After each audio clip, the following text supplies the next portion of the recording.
like a bowl. Alright ladies, so today we're going to talk about the 10 signs of high self-esteem. Now, I don't know if you guys hear the rain. You hear the rain? Okay, I hear the rain. I like the rain. So these signs are not about me telling you, hey look, be happy, have high self-esteem. No, these signs are more about, hey look, if you see these signs, just realize this is high self-esteem. I want to show you because people think high self-esteem is about being good looking. It's about having the signs of high self-esteem. Being good looking, having muscles, being all Herculicious and shit. But in reality, that's just superficial. You see, high self-esteem has more essence than the external. High self-esteem is all about realizing the relative mode of existence, which means that me and you, we're not better than each other. We're just as is. We're all equal. You see, and also we're all powerful. You see, that's what high self-esteem is about. It's not about realizing you're better than somebody else. It's about realizing that I have a certain ability that most people don't know that they have. You see, so it's not about you saying, hey, I'm better than you. It's simply because you are realizing the potential that you have. You see, like the abilities that you have. There is a power that most people have that they don't realize they have. And the more the more you realize your personal power, which is to say your ability to control your environment, almost as though you're in a matrix, the higher your self-esteem. You become an anomaly, a glitch in the matrix. So this is what this is all about. And these are the things you're going to begin to notice once you develop high self-esteem. So these are the 10 things that high self-esteem people do. And these are the things that you're going to begin to notice as you go into your journey of developing true self-esteem. Not superficial ones, which is based on buying things and consumerism. So the first sign of self-esteem, high self-esteem, is that they forget the past. Low self-esteem, no, actually they forget the past and they plan for the future. High self-esteem people, they observe the past from a critical perspective, which is to say, what can I learn from the past? They analyze it rather than create an identity from it. They don't use the past from a place of, holy shit, look at my present situation. I remember what happened last time and I fucked up and I am afraid of that outcome. High self-esteem people say, you know what, I remember the last time. This is what I did differently and this is what I'm going to do today. And I'm going to see what happens. You see, like they see the past as a way to learn rather than they see in the past as a way to look at themselves in the mirror and see who they are. They don't base their identity on the past, but they base their strategies and tactics on the past. It becomes an instrument rather than an identity, if that makes any sense. You see, because most people, again, they don't look at the past for a subjective reality, which is just as a thing that you could use. They use it as a way to identify themselves. And remember, somebody broke up with me. Because they broke up with me, that's who I am. As opposed to somebody broke up with me because I did this. I didn't give them enough space. I was always responding. I was always needy. You see, like you don't identify yourself with it. As opposed, you just create. You just see it as something that you can use as a reference. High self-esteem people take responsibility of their emotions. They don't say, I feel mad because you're making me mad. I feel mad, I am depressed because of this. Rather, they say, I feel mad because I am reacting this way. It doesn't matter how wrong somebody did to you. It doesn't matter how justified you are to blame the person for feeling mad. Your reaction was up to you. You see, people could do anything to you. You see, the only thing you have the responsibility to do is to react. And that's your responsibility. Yeah, they can take everything from you, but the person who has control at the end of the day is you. High self-esteem people don't blame others for how they feel. High self-esteem people don't say, you know what, I am angry because you making me angry. As opposed to say, I am angry because I still haven't learned how to manage my emotions. You see, you don't have to react. That's a choice.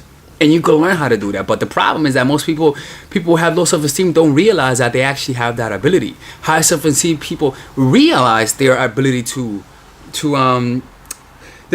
manage their emotions. So when something bad happens or when they get mad, they don't blame people. And this is the good thing, is that when you don't blame people, that means you only could look at yourself for your mistakes. And that means you have so much more space to grow, because people who have low self-esteem, ironically, they think they're perfect. They think they're good.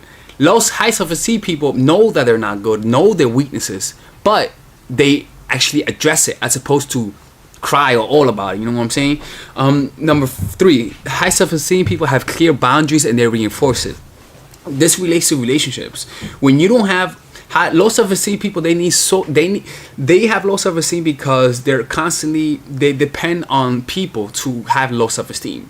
You see, it's kind of like when you depend on the government, you're always going to be poor. You're going to get money, but you're still always going to be poor. So when you depend on people to have high self-esteem, to get your self-esteem, you're going to have low self-esteem. You're going to have you're going to get some bumps, but you're still going to have low self-esteem. So you, as a result, you tolerate more things because you have a lot to lose. You tolerate a lot more. High self-esteem people, they don't tolerate. They have those boundaries. They say, if you cross this line, I'm cutting you off, and that's it.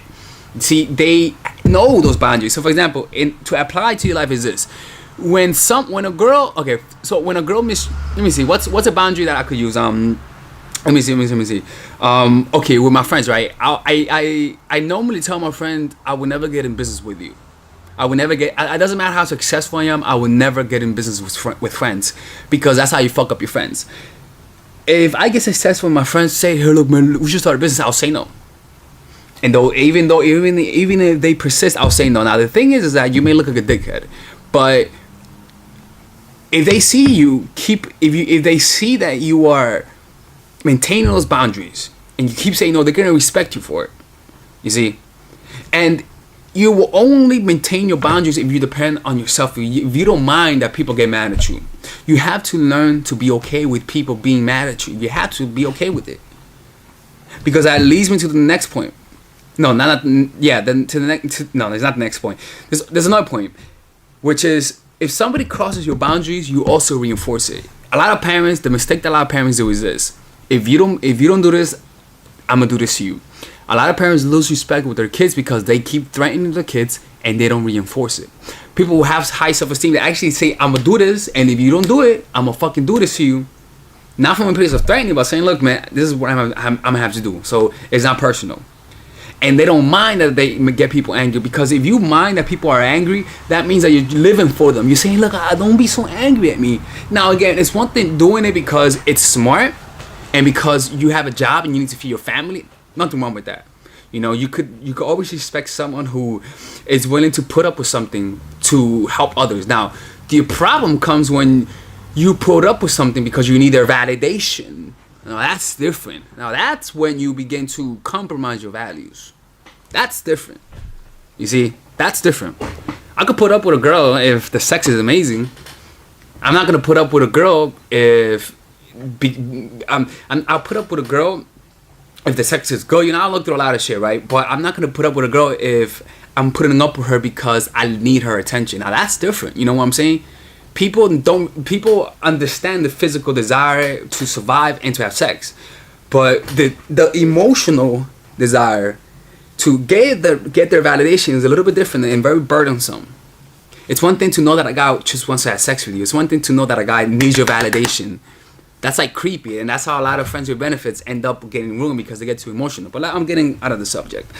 High self-esteem people have a clarity of mind to plan for the future. Remember, low self-esteem means that you don't understand the power of your faculties. You are afraid to take risks. You are afraid to plan ahead. For example, you know that you're broke, right? And you don't want to work on improving your credit score. The reason why you don't want to do this is because you are afraid to see how much in debt you are. You are afraid to see how low your credit score is. And as a result, the reason why you're doing it is because you are identifying with your current outcome in mind. You are identified with your life. Now, if you actually had a lot of money and you had high credit, you wouldn't mind looking at your credit. But because you have low credit, you are ashamed of it. Ashamed. You are afraid of it. You are identifying with it. You see, high self-esteem people see things for what it is. That's just a number. Okay, I need to work on it. Like, they're able to barrel through the pain. They're able to barrel through the negative emotions because they understand that they have the faculties to adjust. You see, low self-esteem people don't understand they have the power to adjust. So as a result, they avoid it. They're always in avoidance. High self-esteem are always going towards a problem, tackling it. Doesn't matter if it hurts. I'm fucking going through that shit. You see, high self-esteem people have, now again, the reason why is also because they have a clarity of mind. You know, when you have low self-esteem, you're always living in shame. You're always in a trance. You're always in a trance of shame. Always trying to avoid a problem. Always walking in fear.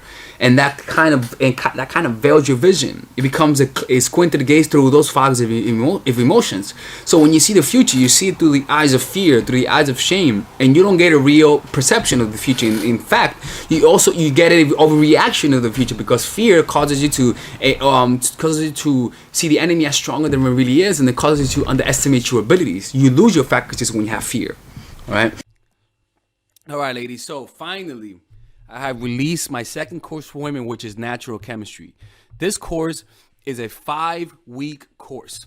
5-week course where every week you're gonna get a new set of videos based on specific issues. This course is all about how to create and maintain the attraction in any man. This will help you create love. This will help you deepen the love with your man. This is not about manipulation.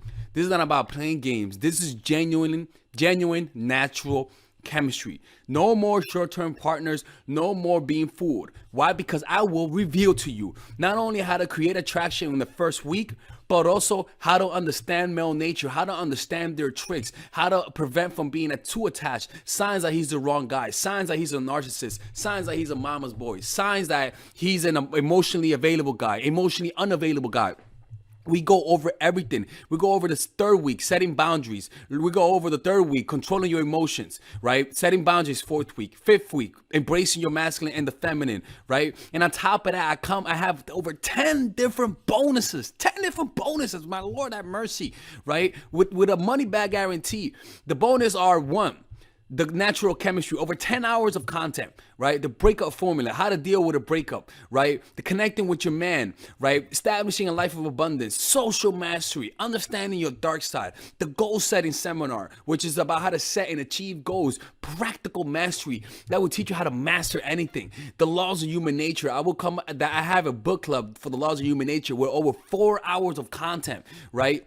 The transformational seminar in a pocket, which is my mindfulness seminar, and the Chase audiobook. This originally is $1,800, but you get it starting at $97, ladies and gentlemen, right? $97. We have different packages, but all of this starts at $97. And you know what? You can check it out for free if you want. Yeah, for all the freeloaders, I have free videos just for you. Free videos, all right? So you could just check it out for free, and then you could get out. Nothing wrong with that, all right? So, and on top of that, it comes with a 30-day money-back guarantee. No questions asked. That's right. No questions asked. I don't mind. I just want you guys to check it out, because I know when you take one look, you're going to want to buy it. I can promise you. Just like my other course, the psychological game of attraction, it was a hit. You're going to love this one. This one is not about manipulation. This is genuine natural chemistry. Order it now, all right? I'll see you guys inside. Peace out.